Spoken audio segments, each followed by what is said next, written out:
নমস্কার বন্ধুরা, SB academic সেন্টারের প্রত্যেকটা ছাত্রছাত্রীকে স্বাগত। দেখতে পাচ্ছ আজকে আমি 2026 সালের রাষ্ট্রবিজ্ঞানের প্রশ্নপত্র নিয়ে আলোচনা করছি। চতুর্থ সেমিস্টার কত? সেমিস্টার 4। দেখতে পাচ্ছ সেমিস্টার 4 লেখা। তো দেখো, রাষ্ট্রবিজ্ঞানের প্রশ্নপত্র কিন্তু খুব সুন্দর হয়েছে, অসাধারণ প্রশ্নপত্র হয়েছে। তোমাদের সামনে প্রশ্নগুলো তুলে ধরছি। 5×10 নম্বরে প্রথমে দেখো, আন্তর্জাতিক সম্পর্কের সংজ্ঞা দাও। ঠিক আছে,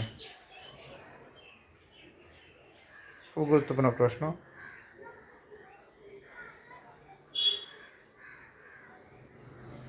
তারপর 2 দাগের প্রশ্ন দেখো, ব্রিক্স একটা খুব গুরুত্বপূর্ণ, সার্ক খুব গুরুত্বপূর্ণ প্রশ্ন ছিল, এটাও কমন এসেছে।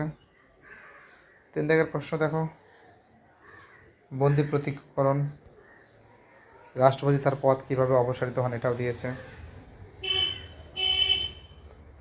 4 দাগের প্রশ্ন থেকে দেখো, চিপকো আন্দোলন দুজন নেতার নাম দেখো, খুব ইম্পর্টেন্ট কোশ্চেন দিয়েছে। 5 দাগের প্রশ্ন সব যদি এই বছরে দিয়ে দেয়, পরের বছর কী প্রশ্ন দেবে সেটাই ভাবছি। গ্রাম সভা কাকে বলে? এশিয়ান ইউরোপিয়ান দুটোই দিয়েছে। দুটো প্রশ্নই সন্দেহ ছিল, সাজেশনে দেওয়া ছিল, দুটো প্রশ্নই দিয়েছে, এশিয়ান ইউরোপিয়ান দুটোই দিয়েছে। ঠিক আছে, দেখো পরের যে প্রশ্ন আছে দেখে নাও। নর্মদা বাঁচাও আন্দোলনের, এখান থেকে নর্মদা বাঁচাও আন্দোলন এবং চিপকো আন্দোলন দুটোই দিয়েছে। 368 নং ধারাটা দিয়েছে, রাজ্য সরকার কীভাবে পৌরসভাকে নিয়ন্ত্রণ করে। আন্তর্জাতিক সম্পর্কে চর্চা, বাস্তববাদের আদর্শবাদ দিয়েছে।